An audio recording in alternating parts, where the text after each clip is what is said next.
हजरत आमर फारूक और जैक काशमार खलफाए राशिदीन में होता है। आप वही हुजूर आकर मसल्लल्लाहु अलैहि वसल्लम के बहुत करीबी सहाबी थे। आपका ताल्लुक रेशे के खानदान बनु आदि से था। आपकी पैदाइश अमाल फील के 13 साल बाद मक्के में हुई। बचपन से ही आप फिर बहुत ज़हीना और बहादुर थे। जवानी में आप हर में तिजारत करते थे और अपने कबीले के सरदारों में शुमार होते थे।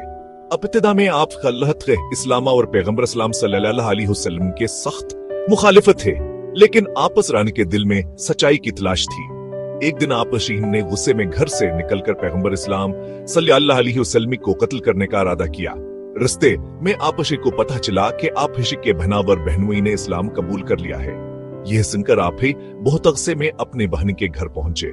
वहां आप ने कुरान की आयत सुने और आप ही का इस्लाम की हकानियत पर ईमान ले आया। हजरत आमर फारूक ने इस्लाम कबूल करने के बाद किसी से खौफ नहीं खाया। आप खहीर ने खुलम खला इस्लाम का ऐलान किया और मुसलमानों के साथ हम की गलियों में नमाज पढ़ी। आप की कबूल इस्लाम से मुसलमानों को बेहतर हौसला मिला। आप तले की वजह से बेहतर से लोग इस्लाम लाए। आप खरीशर ने हिजरत हबशा और हिजरत मदीना में बढ़ चढ़कर हिस्सा लिया। हजरत आमर फारूक जैक ने हमेशा गरीबों और कमजोरों का साथ दिया। आप सहीर ने अपना मालूलता सलाम कैतबली गावर मुसलमानों के मदद के लिए खर्च किया। मदीना में आप हुजूर आकर मसल्लल्लाहु अलैहि वसल्लम के मुशीर खास बने। आपने बहुत से गज़वात में शिरकत किया और अपनी बहादुरी के जौहर दिखाए। हजरत अबू बकर सदीक के बाद हजरत आमर फारूक मुसलमानों के दूसरे खलीफा बने। आपने 634 ईस्वी में खिलाफत संभालिया और तकरीबन 10 साल तक मुसलमानों की क़ियादत की। आपके दौरे खिलाफत को अदल व इंसाफ का दूर कहा जाता है। आपने बहुत से ममालिक फतह किए, लेकिन कभी जुल्म नहीं किया। आप सिक्र ने तमाम शहरियों को बराबर हकूक दिए। हजरत आमर फारूक सिल्ले ने बहुत से नए निजाम कायम किए। आपने अदालतों, फौज, बीताल माला और ब्रेया डाक का निजाम कायम किया।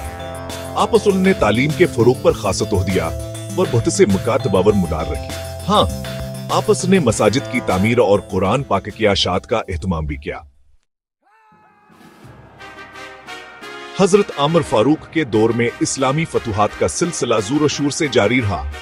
ईरान, इराक, शाम, मसर और बीताल मकद से जीसी बड़ी सल्तनतें फतह हुई। आप सर की क़ियादत में मुसलमानों ने बड़ी बड़ी जंगें जीते। आपस ने फतुहात के बावजूद आजिज़ यावर इंसाफ का दामन हाथ से ना छोड़ा। फतह शुदा इलाकों के लोगों के साथ बेहतर अच्छा सलूक किया गया और उन्हें अपने अपने मजहब पर अमल करने इजाजत दी गई। हजरत आमर फारूक के लिखे दौर में खिलाफत राशिद अपने अरूज पर पहुंची। चारों तरफ अमन व अमान कायम हो गया और लोग खुशहाली से जिंदगी गुजारने लगे। 26 हिजरी में एक ईरानी गुलाम ने नमाज फजर के दौरान हजरत आमर फारूक खूह पर हमला करके आप ही को शहीद कर दिया। आप हिज की शहादत से पूरी सलामी दुनिया सोग में डूब गई। हजरत आमर फारूक एक अजीम हिकमरान, मनसिफ काजी, बहादुर सिपाहियावर खुदा तरसान साना थे। आपसे ने अपनी जिंदगी सलाम की सर बुलंदी के लिए वक्फ कर दी। आप देश का दौदल व इंसाफ, इल्म व दानिश और फतुहात का सुनहरी दौर कहलाता है। आज भी दुनिया भर में आप ही की शख्सियत और कारनामों को खराज तहसीन पेश किया जाता है। आप की जिंदगी हमारे लिए मशल राह है। हमें आप ही के नक्शे कदम पर चलकर एक मिसाली माशर कायम करने की कोशिश करनी चाहिए।